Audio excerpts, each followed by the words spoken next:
Marcelo, ¿Qué tal? Buenas tardes. ya te vi. Aquí andamos a punto de empezar. Muy bien por este evento, ¿eh? Pues surgió al calor de unas copas después del primer día de ponencia, como suele suceder después de una de las primeras ponencias ahí del día de trabajo, Ajá. que estábamos buscando dónde cenar al lado ahí de la Catedral de Burgos. Ujú. Y pues que apenas vas conociendo a los compañeros. Sí. Y platicando, pues resulta que estaba yo platicando con los principales encargados de espeleorescate de ahí de la región de Cantabria, Ujú. y salió el tema de los accidentes Ujú. y bueno, pues todo lo que van a exponer el día de hoy. Entonces, pues me pareció muy buena oportunidad para poder establecer lazos con Claro. ellos, Ujú. ya que pues también llevan ellos la escuela francesa. Ujú. Y el objetivo de hoy es que nos platiquen la experiencia que pasaron en este rescate, qué es lo que estaba pasando en la zona donde ellos viven, Ujú. cómo se han estado preparando y bueno, pues enriquecernos todos con la experiencia. Ujú. Entonces, yo creo que ya estamos en buen horario, ya podemos empezar, ya vemos un buen de conectados. Ujú. Jesús, Hola, ¿se me escucha? ok. Bueno, quiero comentarles para ir empezando que los tres compañeros, Elena Gil Camarero, David González Cobó y Jesús García Collado, pues son parte de, ellos nos darán más información, pero son parte del grupo de rescate, en su grupo de espeleo también. Y pues vamos empezando con la presentación, primero con Jesús. Jesús nos dirá brevemente a qué se dedica, cuál es su función en el espelio y que nos narre en unos 10, 15 minutitos qué fue lo que pasó. Entonces veamos micrófono. ¿Te parece, Marcelo? Tenemos una presentación de PowerPoint, Ok. la comparto. Pues más bien tienes que me marques, ¿no? A ver, adelante les dejo el control del espacio. ¿Quién o pongan su pantalla y vayan narrando? Un momentito que comparto.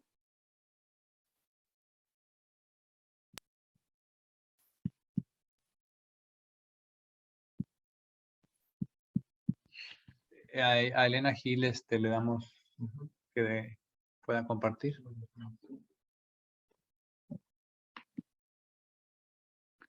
¿Veis la pantalla?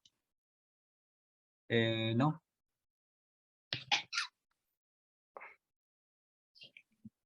¿No veis el PowerPoint? Te vemos a ti.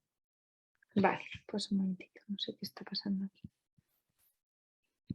Voy a compartir, pero... A ver. Compartir pantalla. Es que te pone, el anfitrión inhabilitó la función de compartir las pantallas de los participantes. Ahorita lo movemos.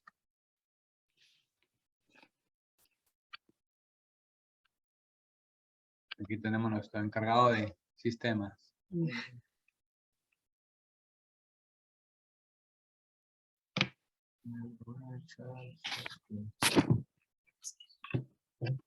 ¿Dónde está? A ver, inténtalo. A ver, vuelvo a intentar. Ah, ahora sí. Vale.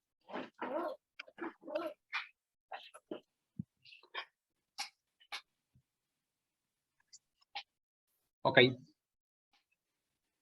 Adelante todos ustedes. Abre el micrófono. ¿Veis la presentación ahora? Sí. Sí. ¿Tú, Jesús, la ves? Sí.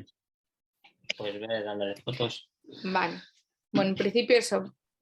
Si quieres, vamos a ver un poquito eso, la presentación que nos acabas de hacer. Marcelo, muchas gracias. Bueno, yo soy Elena Gil, médico del equipo de Espeleo Socorro de aquí de Cantabria. Y ahora hemos repartido la presentación en eso, entre los puntos que comentaba Marcelo. Entonces doy paso a mi compañero Jesús, que va a dar su visión del accidente desde el punto de vista de accidentado, pero a veces peleosocorrista. Y después va a hablar David, mi compañero, de un poquito el protocolo de actuación del equipo de espeleosocorro, y luego voy a hablar yo un poquito de la atención sanitaria en un rescate y de la actuación del equipo de intervención, basándonos en 3 puntos que luego os comentaré.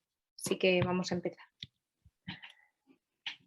Bueno, pues me presento, soy Jesús García, soy de profesión veterinario, soy médico veterinario y como Elena y David somos voluntarios del Espeleosocorro en Cantabria desde hace unos años. Actualmente el Espeleosocorro lo coordina Cruz Roja a través de uno de sus EREIs, un equipo de respuesta e intervención inmediata, y con Cruz Roja tenemos pues un proceso de formación continuo. El caso es que, bueno, pues es un punto de vista un poco particular porque yo sufrí un accidente en el cual tuve que ser rescatado. Entonces, pues bueno, cuando lo comentamos con Marcelo, probablemente podamos aportar un punto de vista un poco diferente de un espeleólogo accidentado sin más. Y bueno, pues más o menos, si queréis, os pongo un poco en contexto de lo que ocurrió. Nosotros desarrollamos principalmente las actividades espeleológicas en una zona como la que se ve en la presentación. Es una zona kárstica con muchos lapiaces y donde están los sistemas de cuevas más largos al menos de la península ibérica de España. En concreto, el accidente mío ocurrió en la zona de la Peña Lavalle, que es una zona que está especialmente karstificada. También está especialmente estudiada porque fue una de las zonas que se empezaron a explorar desde los años 50-60 por grupos espeleólogos franceses. Y digamos que en el macizo en el que ocurrió, pues hay, por ejemplo, el sistema de Cueto-Coventosa, que actualmente tiene una longitud de más de 37 kilómetros. También está el sistema de la Cueva Cayuela con 17 kilómetros y la Cueva de la Carrera con 8,5 kilómetros. Esto en un radio de unos 3 kilómetros. Es un macizo que está muy cavitado. Entonces, en la parte alta, aproximadamente de una zona similar a lo que podemos ver en la presentación, pues encontramos una abertura que no parecía tampoco muy llamativa, no había pozos de salida al exterior, pero bueno, por explorarla, estaba en una zona presumiblemente muy buena para poder conectar a un sistema de los que hablábamos, la Cañuela con la Carrera. Y bueno, pues procedimos a la exploración. Tenemos 4 personas. La entrada era realmente estrecha, recuerdo, y bueno, ya tuvimos que hacer una desobstrucción inicial para poder avanzar hacia un meandro descendente que estaba regado por agua. Esto era en el mes de marzo, bastante húmedo, y bueno, pues fuimos avanzando. Después ya nos encontramos con un pozo de 60 metros, que probablemente sea el que se ve en la diapositiva. Era un pozo que era especialmente peligroso porque era un derrumbe, la entrada del pozo era un derrumbe con bloques grandes, estaba sin explorar, no había entrado nadie, estaba todo de mírame y no me toques. Entonces, bueno, pues limpiamos lo que pudimos la entrada del pozo y se procedió a la instalación de las cuerdas. Me parece que se fraccionó en 3 veces para intentar evitar tiradas largas y intentar evitar roces con la pared. Y con mucho cuidado descendimos este primer pozo. Este daba acceso a una base y a continuación, por una ventana lateral, se abría otro pozo de unos aproximadamente pues 40 metros. Si el primero tenía 60, este podía tener 40 o 40 y tantos. Ahí donde se ve al fondo al espeleólogo, que es David, el compañero mío, pues está preparando las cuerdas, y a la izquierda de la diapositiva se ve la caída del segundo pozo. Pozo que además aparentemente era menos peligroso que el anterior. Era un pozo más limpio, muy vertical. Y bueno, lo bajó primero David, lo instaló con mucho cuidado. También hizo algún fraccionamiento. Aquí en Europa el fraccionamiento es eh, repartir la longitud de la cuerda lo más posible para evitar que haya roces en la subida. En la escuela americana nos hemos enterado en el Speleoforum de que se utilizan más bien antirroces y nosotros lo que hacemos es situar los anclajes de manera que no haya roces, sobre todo al bajar. Bueno, pues bajó David, mi compañero, bajó creo que eran 2 o 3 fraccionamientos, me dio el libre y bajé yo en segundo lugar. Sin más, había hecho un cambio de cuerda y cuando estaba llegando abajo, pues oigo voces de piedra, piedra, cuidado, piedra. Y bueno, ya no me cabía más que me acurruqué como pude en la cuerda y sí, pasó como un silbido, piedras al lado mío, sobre todo una que me dio en la pierna. Entonces, tampoco tuve conciencia en ese momento de lo que había pasado, pero sí que noté un impacto fuerte, un impacto muy rápido, muy fuerte. No en vano, la piedra caía desde 50 metros de altura.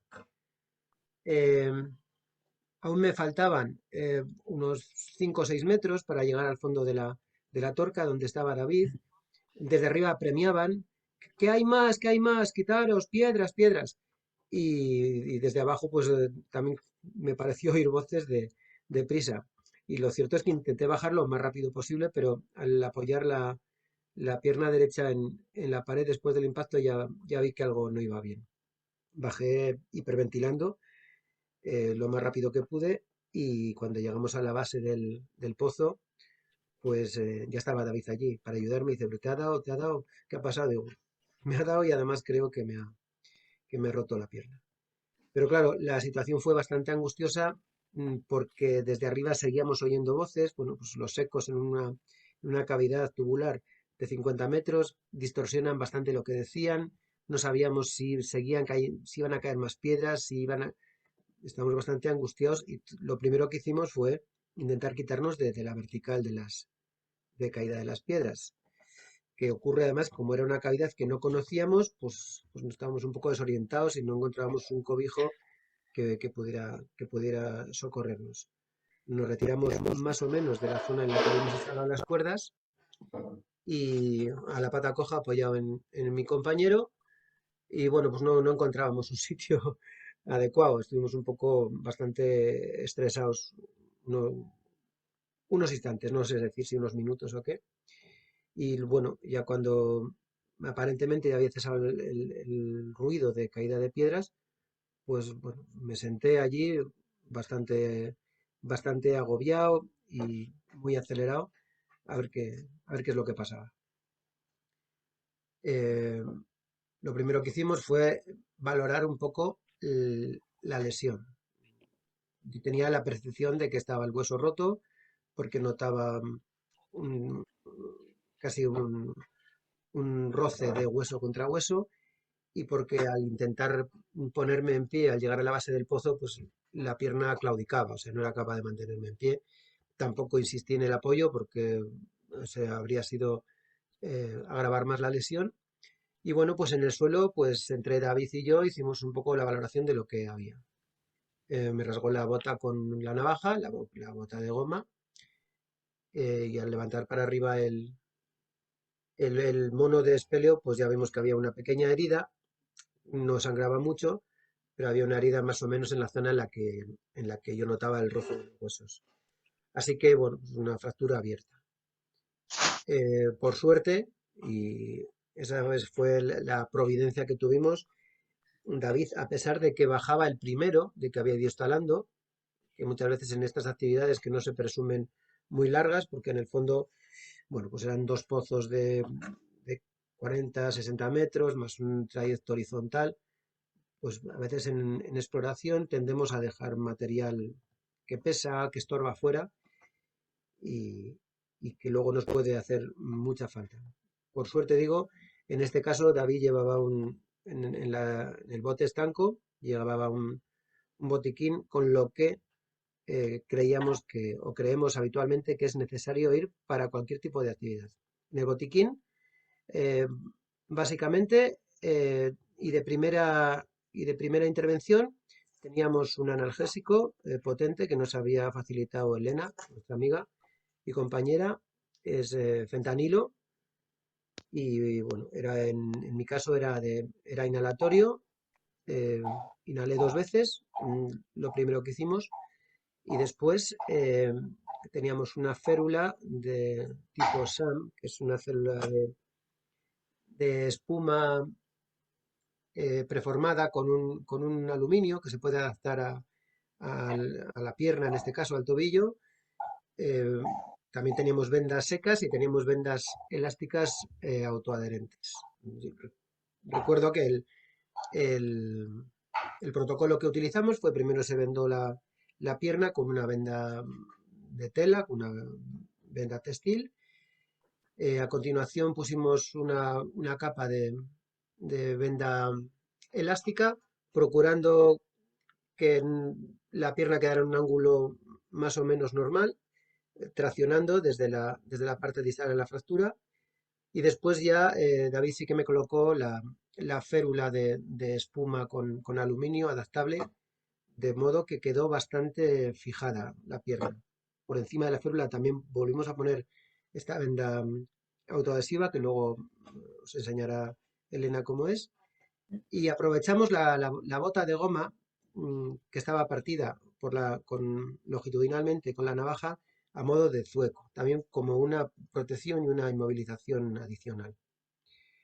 A continuación, pues creo que lo que hicimos fue intentar que no me quedara frío. El sitio era muy inhóspito, eh, era invierno, puede que hubiera 9, 10 grados, estábamos con sudor de la actividad, aparte por el estrés de la fractura, probablemente yo hubiera sudado más, y en la zona en la que estábamos además se regaba agua por el suelo y caían gotas. Era una zona muy húmeda, muy fría, entonces pues también rápidamente intentamos abrigarme con lo que teníamos.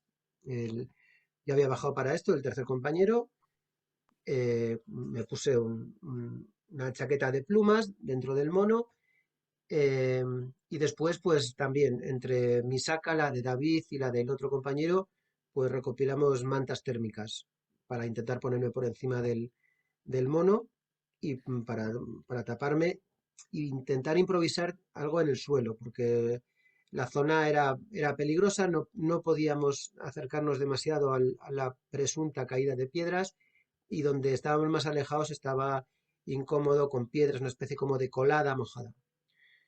Y bueno, pues una vez que ya se estabilizó un poco el herido, en este caso a mí, pues bueno, alguien tenía que salir fuera a pedir ayuda.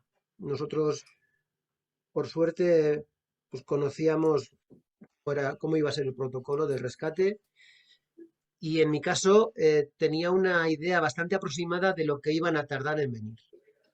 Entonces, eh, para un herido, el tiempo que permanece antes de la atención médica es eterno. eh, y es una variable que es imposible mejorar, porque como vemos aquí en la foto, esta es una topo de la cavidad que hizo David para la primera intervención, un poco sobre un papel de bocadillo rápidamente.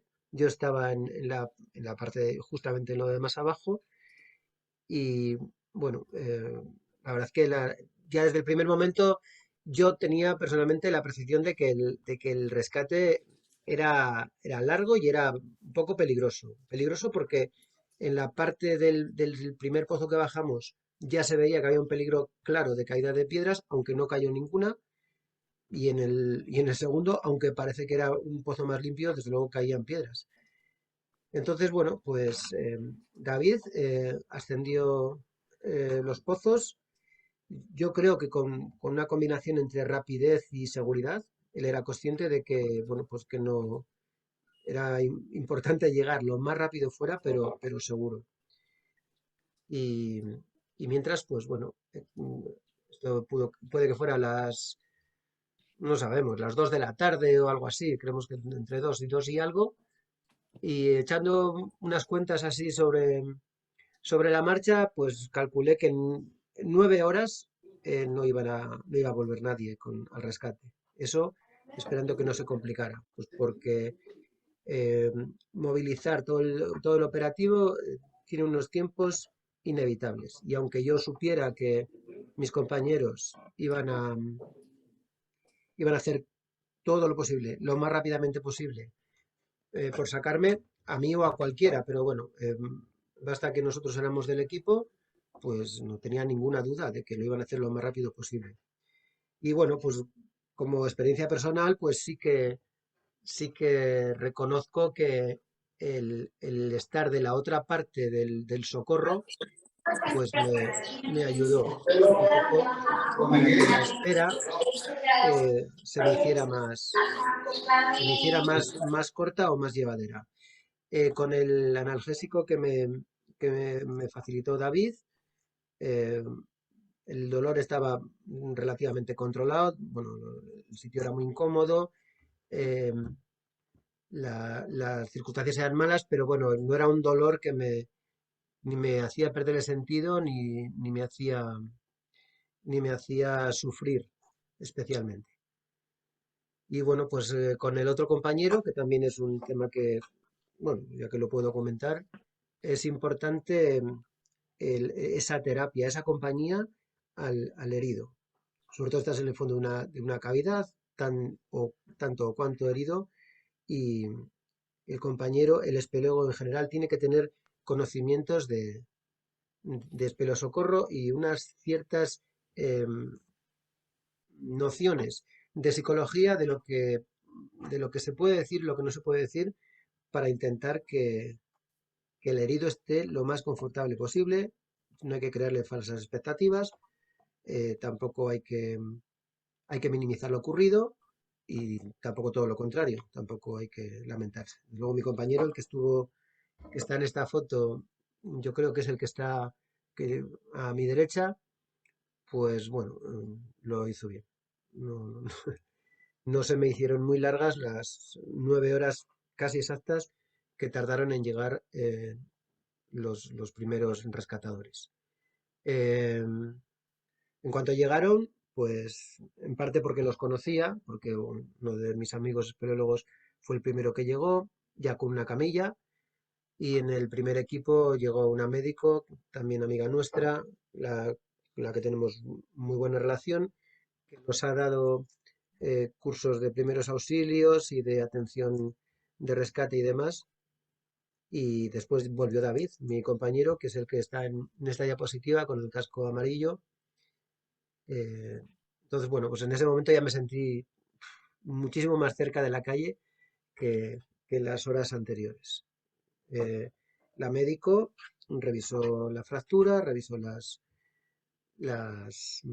inmovilización que habíamos hecho, las vendas, y bueno, pues me preguntó qué había tomado, ajustó un poco la analgesia que estaba tomando, no la cambió, siguió con lo mismo, y, y bueno, pues tuvimos que esperar allí bastantes horas aún, otras 2 horas y media, a que se hicieran las instalaciones de evacuación. Instalaciones además que eran especialmente complejas porque la cueva era muy traidora, porque había que mirar dónde se hacían los anclajes para evitar males mayores, para evitar otros accidentes o evitar que siguieran cayendo piedras. Esta foto es cuando ya salí de la cueva por fin. En la evacuación dentro de la calle también yo iba a la pata coja, pues bueno, pues era relativamente complicada, pero bueno, entre los bomberos, los militares, los del Guardia Civil quiero decir y demás, pues casi fui a hombros hasta que llegué al todoterreno.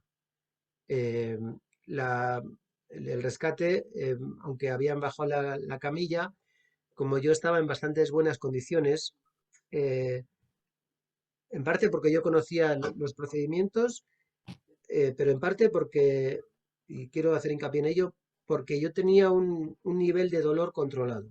Yo Era capaz de tomar decisiones lógicas y entonces decidimos que si no se me hacía muy difícil después de comenzar la maniobra izarme desde el arnés, íbamos a prescindir de la camilla. ¿Por qué? Porque lógicamente movilizar una camilla en vertical en aquellos pozos tan peligrosos habría complicado muchísimo las maniobras de rescate y además habrían puesto en peligro a los rescatadores, más que una persona relativamente móvil en la que podía ayudar un poco en las maniobras. Y bueno, pues como mi estado era más o menos estabilizado, en todo momento iba la médico, ascendía paralela a mí, valorábamos que la herida no sangrara, que hubiera perfusión sanguínea en la parte distal, en los dedos, que mi nivel de dolor era razonable y me supongo que ella valoraba que mi nivel de conciencia era razonable. Razonable ni decaído ni tampoco eufórico. Entonces decidimos que yo fuera el último que saliera de los pozos. Me quedé en el último anclaje con un compañero para evitar tirar piedras a los que estaban debajo. Hubo un momento en que estábamos en un pozo súper peligroso, que había 10 o 12 personas por debajo nuestro, y bueno, a pesar de que yo más o menos podía ayudar en la maniobra, pues era un fardo, era un bulto que podía golpear con piedras de las paredes y crear una desgracia a los de abajo. Entonces, esperamos, en cuanto salieron todos, pues yo ya pude salir del segundo pozo al trayecto más o menos horizontal, era un trayecto que se inclinaba hacia arriba en la calle, pero bueno, ahí ya fue todo mucho más fácil, porque ahí había muchísima más gente, eh, habíamos minimizado o había minimizado el número de gente que estaba en los pozos para las maniobras de rescate al mínimo, para, porque era peligroso, y luego fuera, sí, prácticamente en la zona que si recordáis en la topo se veía unas gateras descendentes, eso fue muy rápido, había muchísima gente y bueno, se me hizo ya muy corto. Una vez que ya subí el segundo pozo, ya me sentí prácticamente en la calle. Y es una diapositiva de esta Sirena, que es la médico, la amiga nuestra que me atendió, que bueno, pues también podéis ver por el mono que el trayecto final era pues muy sucio, con mucho barro, estaba mojado y, y demás. Y habían trabajado en desobstrucción durante todo el día, era una zona que no tenía más peligro, entonces había mucha gente que había estado ensanchando la cavidad para salir, presumiblemente hasta con una camilla, porque ellos no sabían si yo iba a salir con camilla o no, entonces con la camilla se requiere más espacio y habían trabajado muchísimo, pero bueno, la cavidad era así bastante sucia. Y bueno, pues luego ya el otro pues, fue bastante rápido, desde que me accidenté, tardé 13 horas o 13 horas y pico en llegar al hospital y bueno, pues luego ya me operaron la pierna, me pusieron unos hierros ahí y así sigo, más o menos prácticamente recuperado y he vuelto a practicar la espeleología, no me ha quedado ningún trauma añadido. Probablemente sea más prudente, pero fue un accidente, no se puede achacar a que nadie hiciera ninguna imprudencia y demás. Las piedras se caen y no hay quien las ampare. Y bueno, eso más o menos es mi punto de vista de cómo fue un accidente real y cómo se vive desde dentro el proceso de socorro.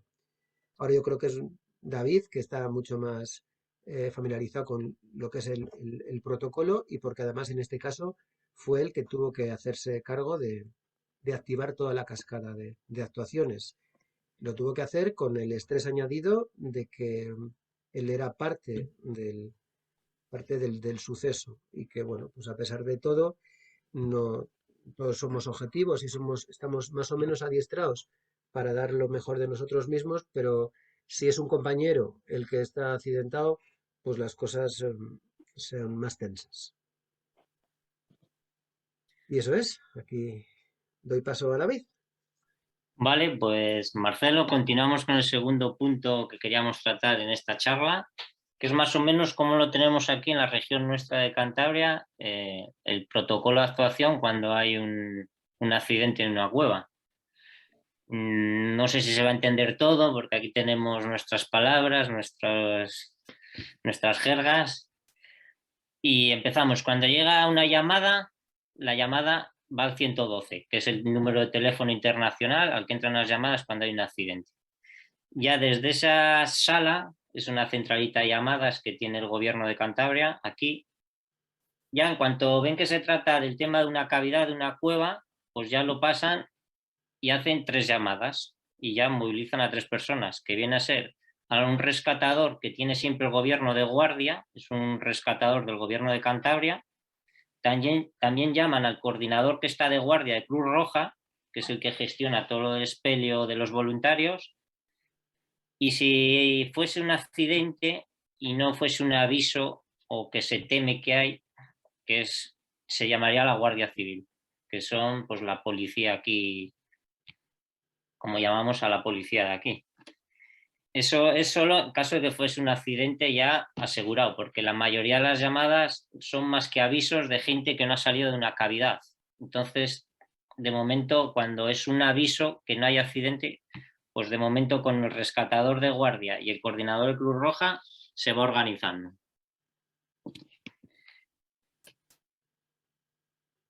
En caso de que haya accidente, el rescatador que está de guardia ya moviliza a un camión de material que tenemos. Tenemos un camión enteramente dotado solo de material dotado para el rescate en cavidades.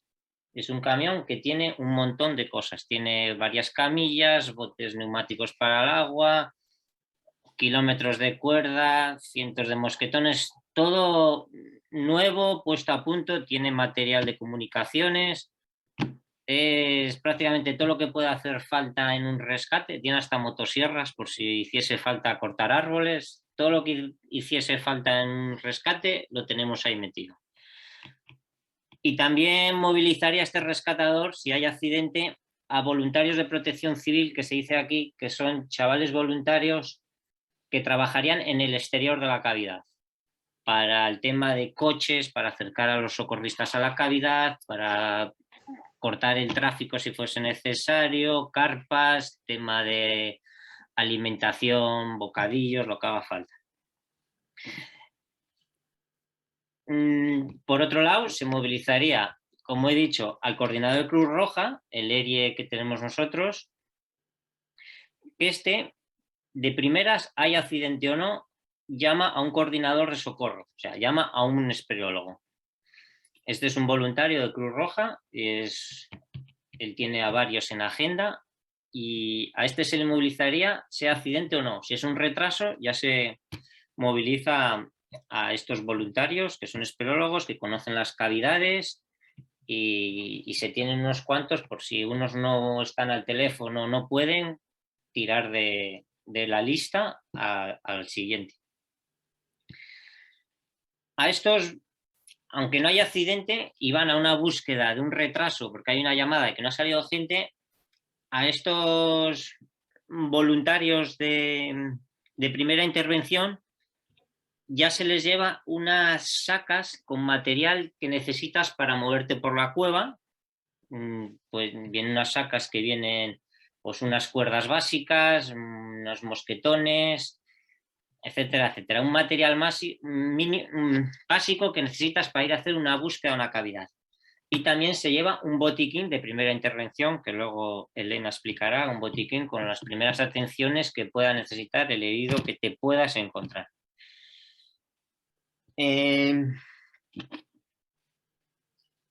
Sí. En el caso de que ya tengamos un accidente, que por ejemplo este equipo de primera intervención localice a los que no han salido, que se les está esperando y no han salido, y certifiquen que hay un herido y que se necesita una actividad de socorro ya con camilla, entonces ya se movilizaría una llamada a lo que decimos aquí que es la policía de aquí, que lo llamamos la Guardia Civil, que son realmente los que tienen, cuando llegan a un accidente de estos, los que tienen el mando, aunque luego lo pueden delegar. Se movilizaría también a sanitarios, si están disponibles, aunque no es obligatorio. Nosotros tenemos una buena agenda de sanitarios y si hay sanitarios, entrarían. Si no hubiese sanitarios, los jefes de equipo tomarían el mando con sus conocimientos de primeros auxilios y sus conocimientos sanitarios harían de sanitarios. Y también se movilizaría, por supuesto, al batallón que decimos de socorristas. Depende de dónde esté de profundidad el herido, la gente que esté disponible se moviliza a tantos socorristas como sean necesarios. Y en el casos especiales de que la cavidad tenga cosas complejas, por ejemplo, una obstrucción, que haya zonas acuáticas, se pueden también movilizar a lo que llamamos especialistas, que puede ser gente que conozca conocimientos de desobstrucción, porque tengan eso, buenos conocimientos de incluso de pequeños explosivos y cosas así. Se les puede movilizar, si hay que bucear, se movilizaría a los buceadores, etcétera, etcétera. Y en el caso de que haga falta gente porque sea un operativo muy grande, también se moviliza a los militares. Como último recurso, esto está en unas escalas de... El accidente tiene varias escalas, no me las sé de memoria, de importancia, y en cuanto pasa de un grado a otro, se le puede movilizar al ejército, que aquí en España pues tiene también una sección especializada en rescates en cuevas. Estos suelen tardar más, se les moviliza cuando es algo grande que se va a ir a muchas horas, porque estos no están cerca de la región nuestra. De hecho, está fuera de nuestra región, está digamos a 5 horas, 4 o 5 horas de la región nuestra donde tenemos las cuevas. Entonces, estos se movilizan solo en casos excepcionales de que se necesite mucha gente. Por ejemplo, en el accidente de Jesús no se les movilizó, sí que vinieron lo que decimos la policía aquí, que le llamamos Guardia Civil, aunque también como llegan unas horas tarde, porque también no están cerca de la zona de cuevas, llegaron y estuvieron participando en las últimas horas del ejercicio del socorro de Jesús. Y así es como funciona, Marcelo. No sé cómo lo tenéis allí, pero aquí está así y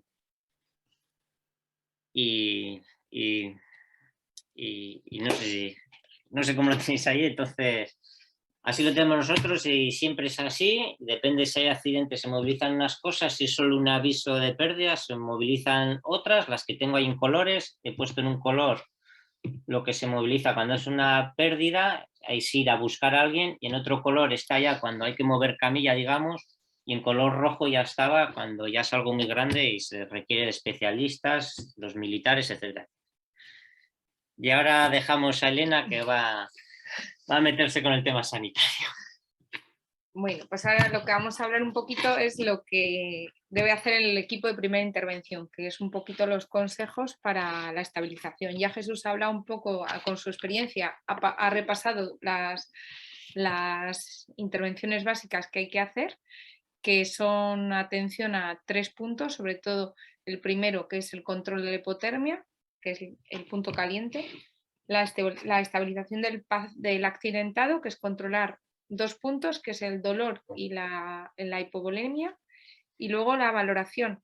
Como equipo de primera intervención y a la espera de un equipo sanitario, la valoración inicial es muy importante y debe quedar registrada para que podamos transmitir esa información al equipo sanitario y poder llevar el material necesario para atención al herido. Eso es, lo usamos con una información que es una hoja de recogidas de datos y son en principio 2 fichas, que ahora veremos. Bueno, como primer punto, el control de hipotermia se basa eso, sabiendo que una cueva siempre es húmeda y fría, pues siempre hay que intentar establecer cuanto antes un punto caliente.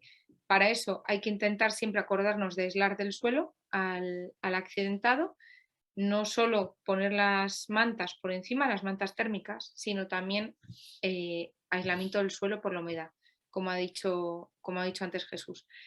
Nosotros, si el accidentado está estable, usamos un poncho térmico, como el que viene aquí en la imagen, que llevan pues aquí estas señoras en la imagen, que es el tipo Burkanet, o simplemente se podría hacer con una bolsa de basura y con cinta aislante, usando un gel de etanol para poder calentarse. Si el paciente está inestable o con hipotermia grave, sería importante llevar siempre bolsas de calor y ponerlas en zonas directas al acceso venoso, sobre todo en los laterales de cuello, en axilas y en zona genital, y envolver después con la manta térmica. Pero todo esto, el poncho térmico y las bolsas de calor, siempre intentando tiempo transitorio hasta que montemos un punto caliente adecuado, que lo podemos hacer ahí a veces ahí en la saca ya de equipo. Nosotros llevamos son tiendas portátiles pequeñas que se montan fácilmente. Siempre hay que intentar eso, mantener el calor, porque es muy importante para estabilizar el paciente, y como ha dicho Jesús, es que los tiempos de atención y de extracción del herido suelen ser largos. Normalmente el punto caliente, este es un ejemplo que lo hacemos en las prácticas que hacemos de socorro, pues lo hacemos con mantas térmicas, se puede hacer con cordino y sujetándolo. Este era uno de los ejemplos. Entonces nos ocupa poco y es muy eficaz. El siguiente punto para manejar es el control del dolor. Como también ha resaltado Jesús, la parte de tranquilizar es muy importante en el control del dolor. El hablar al compañero, el intentar muchas veces simplemente no mentir, pero decir información veraz de lo que está pasando, lo que vamos a hacer y la idea que hay, con pautas para que se vea que se está haciendo algo. Como es un espeleólogo, entenderá el que lleva su tiempo, y simplemente tranquilizar ayuda mucho. Luego el punto de analgesia. A ver, sé que allí es un poco complicado, aquí también, la parte de usar analgésicos de alta potencia como el fentanilo o la morfina. Aquí también es difícil el acceso a ello, y cada vez yo creo que se está usando más, porque está claro que el manejo del dolor es básico en la atención y la estabilización del paciente. Podemos llevar siempre, es importante llevar un antiinflamatorio como ibuprofeno, como un naproxeno, pero muchas veces no es suficiente para traumatismos de alta intensidad, como una fractura abierta, como una fractura de caderas, como una fractura que además van a durar en el tiempo de forma prolongada.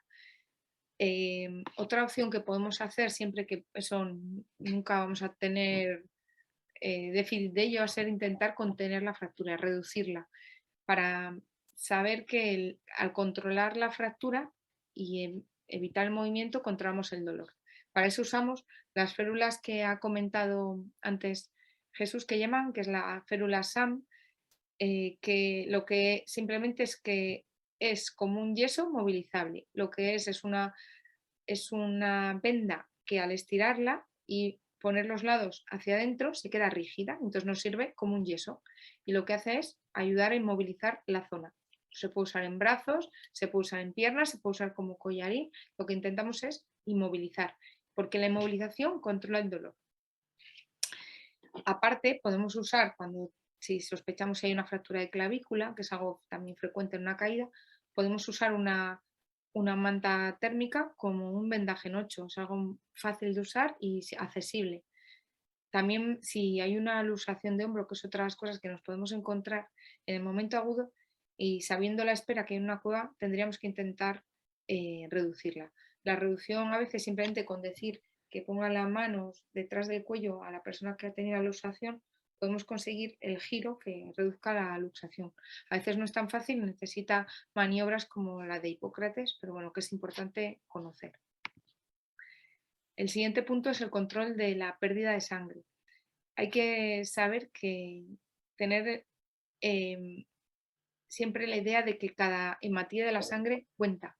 Entonces, intentar que pierda la menor cantidad de sangre posible. Para eso, ¿qué hay que hacer? Si está sangrando un brazo, levantamos el brazo. Siempre elevar la zona que sangra, y para evitar el que se sincope, pérdida de la conciencia, intentar siempre la cabeza más abajo. Siempre que haya un traumatismo que sea penetrante, es decir, que no hay que nunca retirar el cuerpo extraño, lo que hay que hacer es cubrir y presionar la herida para evitar el sangrado, que continúe sangrando. Y cuando sea un sangrado activo, siempre solemos llevar cinta americana, aunque sea para fijar, y eso nos va a ayudar a presionar y a fijar. Otro truco que se puede usar cuando hay un sangrado en extremidad es usar un torniquete. Fuera de cavidad, a veces se dice que el torniquete está desaconsejado, pero en un sitio de difícil acceso como es una cueva, para evitar la pérdida sanguínea a la espera de una atención médica, se debe hacer. Se debe hacer porque, como os he dicho, la hipovolemia es un factor grave de empeoramiento. Entonces, el torniquete lo podemos hacer con un cordino, como haciendo un nudo de alondra, y es algo que simplemente nos puede ayudar a evitar la pérdida de sangre. Otra fractura que puede ser habitual ante una caída en una cueva es la fractura de cadera, que eso provoca un sangrado interno, que no es externo, que no vemos la sangre salir, pero podemos ver que el paciente está, o sea, el compañero está cada vez más pálido, en peor estado general, el abdomen distendido, y es un sangrado interno. Entonces, lo que hay que hacer es contener el volumen abdominal para contener esa hemorragia. Existen fajas pélvicas, pero claro, en ese momento si no las tenemos, con una manta térmica también podemos conseguir, atándolo por delante, mantener la pelvis sujeta y con eso evitar que se abra la pelvis y conseguir contener el sangrado. Como otros truquillos que suelen ser útiles en una cueva, pues sobre todo atención cuando hay una úlcera corneal en el ojo, cuando se ve que es fácil que se meta un poco de tierra, un poco de arena, es importante pues simplemente lavar con agua. Entonces es llenar una bolsa que tengamos, hacer un agujero en la esquina y bien irrigar para intentar extraer el cuerpo extraño, la tierra, lo que sea. Si tenemos un colirio que solemos llevar de primera intervención con fluoresceína que lleva anestésico, pues ayuda a poder progresar y tener que evitar tener que sacar a esa persona. Aparte, es importante saber que hay que mantener siempre el estado de alimentación e hidratación adecuado. A veces, aunque veamos que algo pueda ser quirúrgico, dentro de una cueva no se considera eso. Si la persona está consciente, hay que ofrecerle comida y bebida caliente a menudo, aunque sean pequeñas cantidades, para intentar priorizar la estabilización. Ya si hay que operar, se operará. Si hay que hacer ayunas, se pondrán sueros, pero en principio en un paciente, una persona inconsciente, hay que estabilizarlo y hay que mantenerlo bien hidratado y nutrido. Luego aparte, si siempre que vayamos a una cavidad, hay fármacos que pueden ser de utilidad, como en personas que sean alérgicas en el acceso a una cavidad. Si hay una anafilaxia y te pica, tienes porque tengas alergia a las picaduras de una avispa, por ejemplo, pues la adrenalina es lo que nos va a salvar la vida. Entonces, esas cosas también hay que tener en cuenta en la saca individual o de grupo cuando accedemos a una cueva o en la saca de primera intervención. El salbutamol también es útil como broncodilatador en pacientes que sean asmáticos. Así aquí, simplemente como botiquín básico grupal, siempre acordaros de la analgesia, ibuprofeno similar, y si podemos disponer de uno de alta potencia, pues sería ideal. Usar una férula con una venda cohesiva, que son véndulas que no necesitan para fijar con nada más, sino que ella misma se une a sí misma. Son vendas cohesivas que son fáciles de conseguir. También podemos llevar para lesiones menores tiritas, algún parche, algunas gasas y algunas pinzas para extraer algún cuerpo que en el ojo o lo que sea. Bueno, luego el colirio y los antibióticos tópicos como el Tobres, que es un colirio antibiótico, si vamos a estar unos días también sería importante tenerlo. La cinta americana, que la hemos nombrado varias veces, los cordinos, que es habitual que lo llevemos, bolsas de basuras que la podemos usar para diferentes cosas. Y a nivel de punto caliente, el poncho, las mantas térmicas, el gel de etanol con un encendedor, las bolsas de calor y valorar eso, tener siempre para hacer un punto caliente estable. Y luego, como os he hablado, para alimentación. Para la valoración de esa primera intervención, en la página de la Federación Navarra de Espeleología, que podéis acceder a través de internet porque es de libre acceso, vienen documentos, el manual de primeros auxilios francés traducido al español, que es muy útil, y nosotros lo que hacemos es en el botiquín de primera intervención, cuenta más o menos lo que hemos estado hablando, estos truquillos, vienen impresos y lo tenemos nosotros impreso y en tamaño cuartilla, para que las dudas que tengas pues puedas manejarlo. Y el personal no sanitario, pero que atiende a primer son los primeros en llegar al accidentado, pues que puedan saber qué hacer. Ahí además vienen 2 fichas que os voy a comentar, que son las que os digo. Bueno, esta es el manual de valoración inicial, primeros auxilios en lugares aislados, y que es de libre descarga.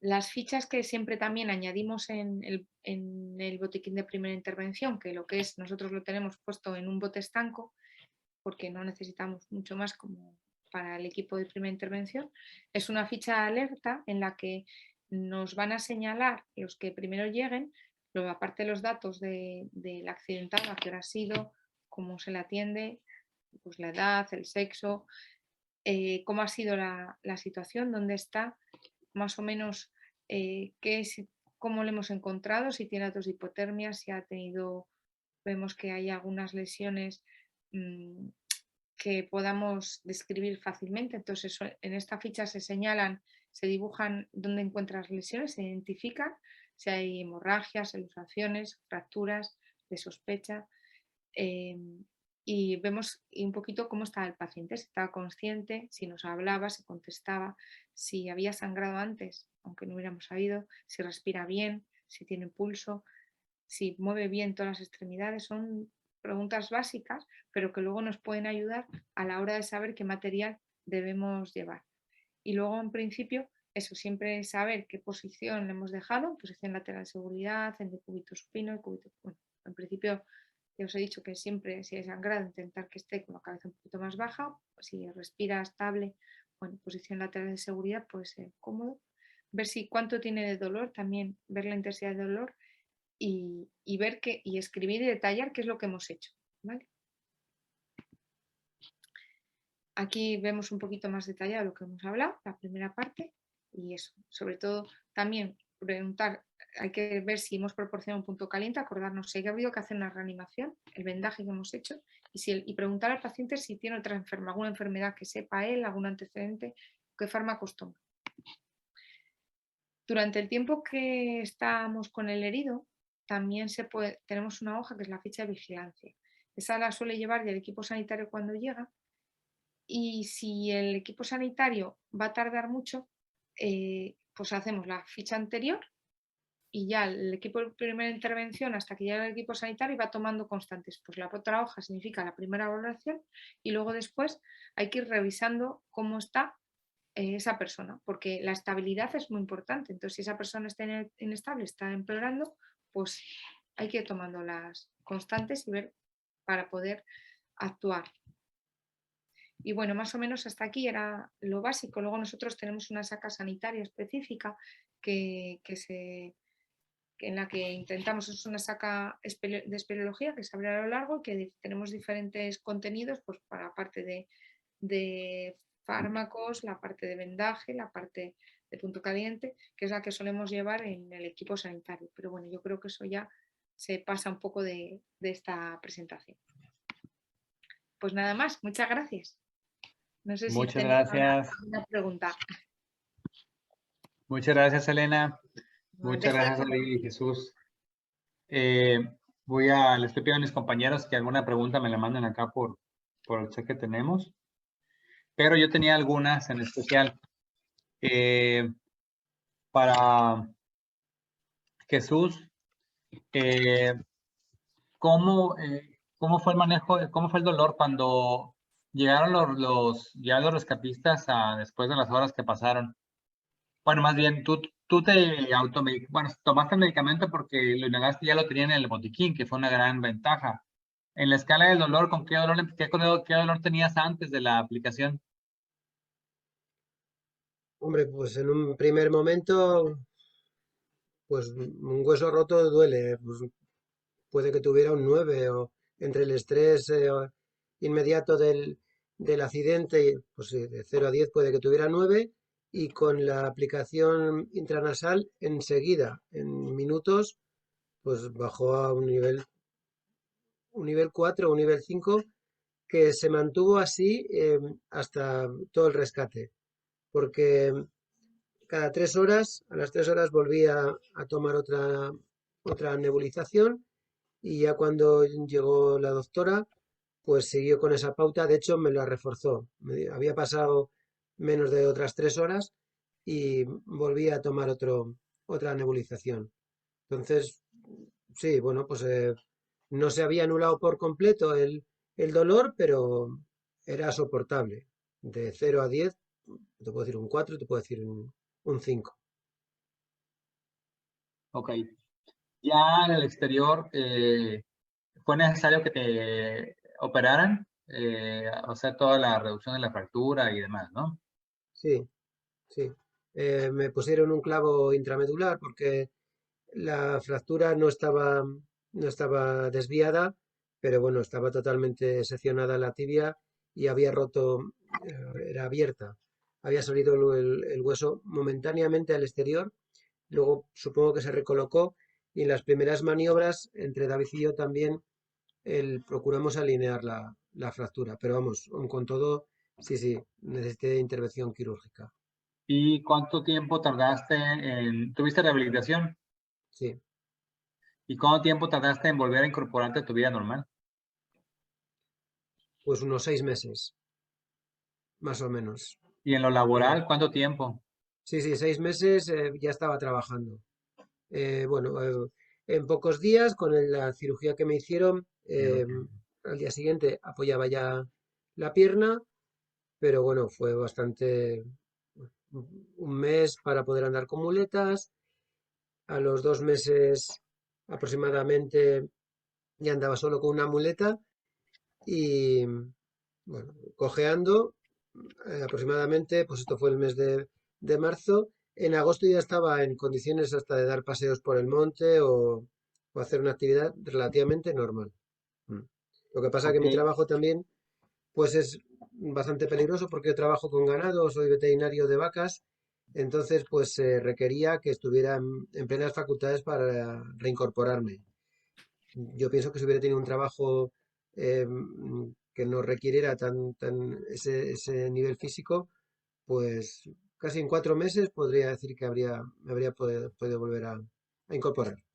Hay una pregunta por ahí, ahorita le damos el micrófono a Fernando Mm, Domínguez, pero antes de él, preguntarte, ¿quién costeó toda esa atención? ¿Tienen ustedes algún seguro de gastos médicos que cubra esos accidentes?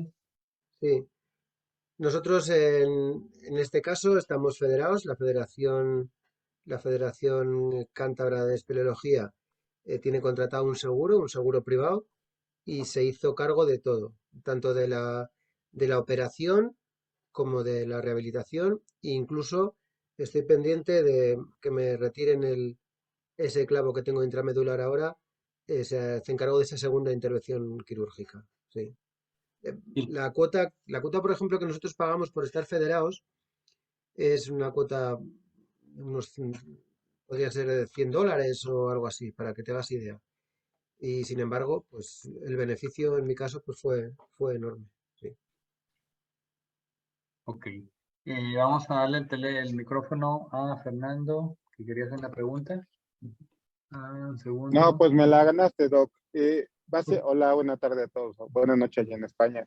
Acá en México, en Estelo Rescate, me toca la función de tesorero. Y justo mi pregunta era sobre el costeo del rescate.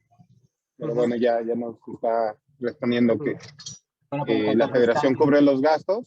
Sí, sí. No, Y bueno, podemos en este matizar, caso, adelante. lo que es el rescate es gratuito, es un servicio que da el gobierno de Cantabria. Vale. Lo que es lo del hospital es lo que cubre el seguro de la federación. Pero aquí en Cantabria, cualquiera que no esté cometiendo una negligencia o esté de ilegal, tiene garantizado el rescate gratuito.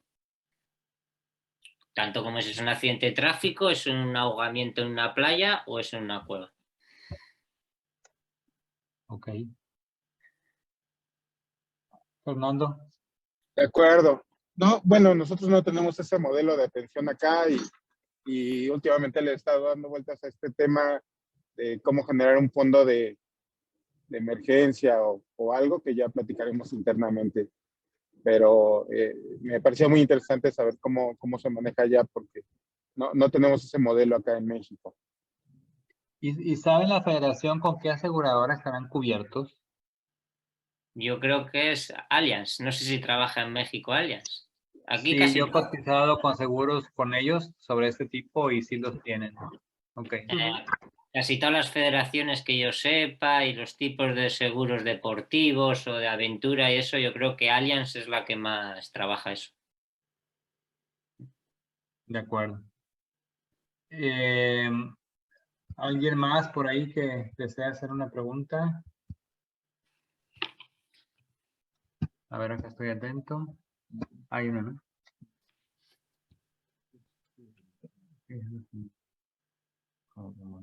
Ok. Para doctora Elena, ¿cómo le hacen para conseguir los medicamentos? Esa maravilla de la fentanilo intranasal, yo de verdad no lo conocía. ¿Cómo los consiguen?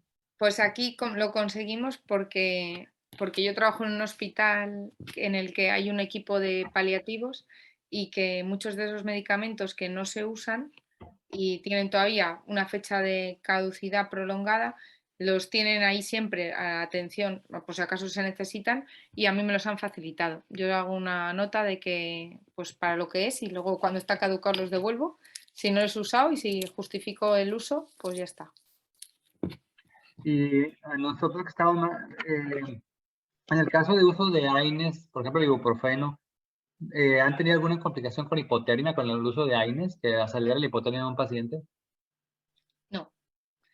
La verdad es que el uso de antiinflamatorios en una cueva, si has tenido, normalmente, si tú tratas bien la hipotermia, no tienes por qué tener ningún problema con tomar un antiinflamatorio, porque es otro de los puntos que hay que controlar. El problema es eso, si si no tratas la hipotermia, te puedes tomar ibuprofeno, te puedes tomar naproxeno, te puedes tomar paracetamol, pero problemas a tener igual, porque no estás controlando la otra parte muy importante, la estabilización. Es que el control de hipotermia es tan básico como el control de la analgesia. Okay. En los últimos 2 años, ¿cuántos rescates han participado? Uy, no te sé decir una cifra. Es que rescates de mover una camilla porque hay un herido, 2. Hemos tenido el año pasado 2. Luego tenemos muchos avisos de lo que comentaba antes, que son avisos de retrasos de gente que no ha salido de una cueva y que siempre son falsas alarmas, de que se han retrasado, se han perdido o están agotados. Y les tienes que ayudar a salir porque no encuentran el camino de salida o porque no tienen fuerzas y les tienes que llevar comida, punto caliente, calentarles y ayudarles a salir, psicología también. Pero lo que son accidentes, 2. El que hemos aquí tratado y otro que tuvimos en Nochevieja. Ok. Después de la pandemia, ¿han aumentado la inclusión de gente en las cuevas? ¿Han habido más incidentes? Yo diría que sí. La gente se ha echado, lo que decimos aquí, al monte, se ha echado a la aventura y las actividades de aventura como ferratas, cuevas, bicicleta en montaña y eso yo creo que se está practicando más. La gente ha buscado libertad y la ha buscado en la aventura.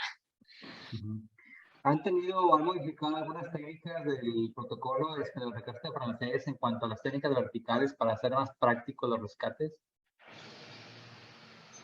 Prácticamente nosotros el 100% que usamos son las técnicas francesas. Tenemos algún detallito como lo que llamamos el STEF, que no usamos el STEF comercial, que es el artefacto que fabrica Pelz para sostener la camilla horizontal, inclinada. Nosotros nos fabricamos uno manualmente que pensamos que va mejor, que no es complicado explicar aquí. Nos lo fabricamos con una cuerda y unas poleas. Realmente creemos y va mejor que el comercial de Pelz. Y luego, pues, hay una técnica de un paso de nudo en un contrapeso que también dándole al coco, pues vimos que había una manera mucho más sencilla de hacer de la que se está haciendo en el manual francés o otros manuales. Quitando esos 2 detalles, el del STEF y el del paso en un contrapeso, todo lo demás es técnicas francesas. De acuerdo. Bueno, pues yo creo que daría pie para que en una siguiente conferencia en conjunto pues se pudieran intercambiar algunas técnicas, algunas experiencias que pues tienen acá mis compañeros los expertos y lo que han ustedes han estado en práctica en estos meses tan activos, pues nos pueden también compartir. Ya le pasé a mis compañeros las hojas de valoración de primer respondiente. Les voy a dar también más adelante a ellos las imágenes del botiquín que ustedes manejan, cómo lo agrupan. Y bueno, pues nosotros conseguir medicamentos en México, que sería básicamente en tabletas, porque no contamos con el fentanilo nasal. Pues ojalá esto dé pie a más actividades en conjunto, que gente de nosotros pudiera ir con ustedes allá. Creo que están haciendo ustedes cursos frecuentes, ¿no? Hacemos una práctica mensual de movimiento de camillas y luego sí, hacemos varios cursos al año, talleres, sí, hacemos un simulacro anual con el gobierno de Cantabria, que eso ya es una práctica grande de mucha gente, movilizamos unas 100 personas en una cavidad grande, metiendo muchas horas y sí, vamos practicar una vez al mes. Más cursos. Ok, Montaño, ¿quieres comentar algo? Anda por ahí, Montaño.